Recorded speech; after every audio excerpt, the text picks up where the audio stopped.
Have you ever wondered about the water that comes out of your tap? I have, and the reason is that I have these little white splotches on the front of my teeth. You probably can't see them in the video. I know this is HD, but probably not that good.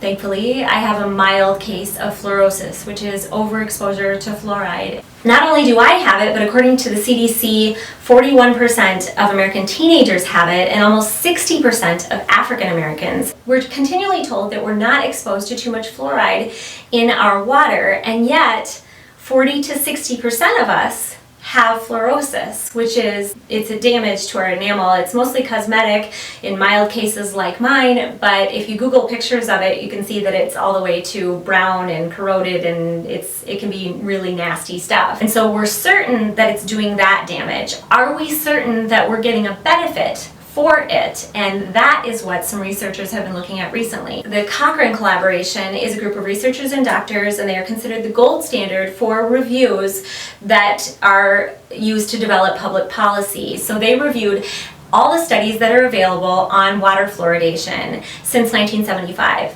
Now, why is 1975 important? Because it was in the 70s that fluoride became readily available in toothpaste, in mouthwash, in gels, you name it. We've had fluoride treatments, we've had fluoride pills. Fluoride has become a readily available product since the 70s, except that this policy was started in the 60s. So one would think that we might reevaluate the standard after the 70s, since it became so readily available. Recently in the UK, there was also a study. So in 2000, there was a similar study done by the Hull York Medical School, where they reviewed all the studies that have been done on water fluoridation, and they came to the same conclusion. In fact, Trevor Sheldon, he's the dean of that medical school, he said he ended up reversing his position. He was shocked to find that there was not more solid evidence in favor of water fluoridation. 99% of the water supply is not used for drinking anyway. So even if we assume that ingesting fluoride is a good idea, 99% of the water isn't used for drinking. So why are we fluoridating the entire water supply?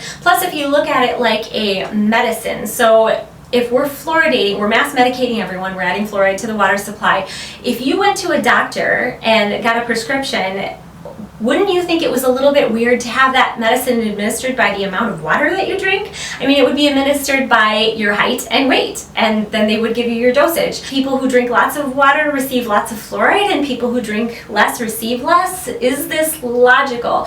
Plus, in the last 15 years, according to the CDC, it's assumed that fluoride, if it is effective, it's effective topically. So why are we ingesting it? None of this makes any sense to me. And then add on to the fact that it's not even free. What I learned is that St. Paul spends $120,000 per year fluoridating the water supply.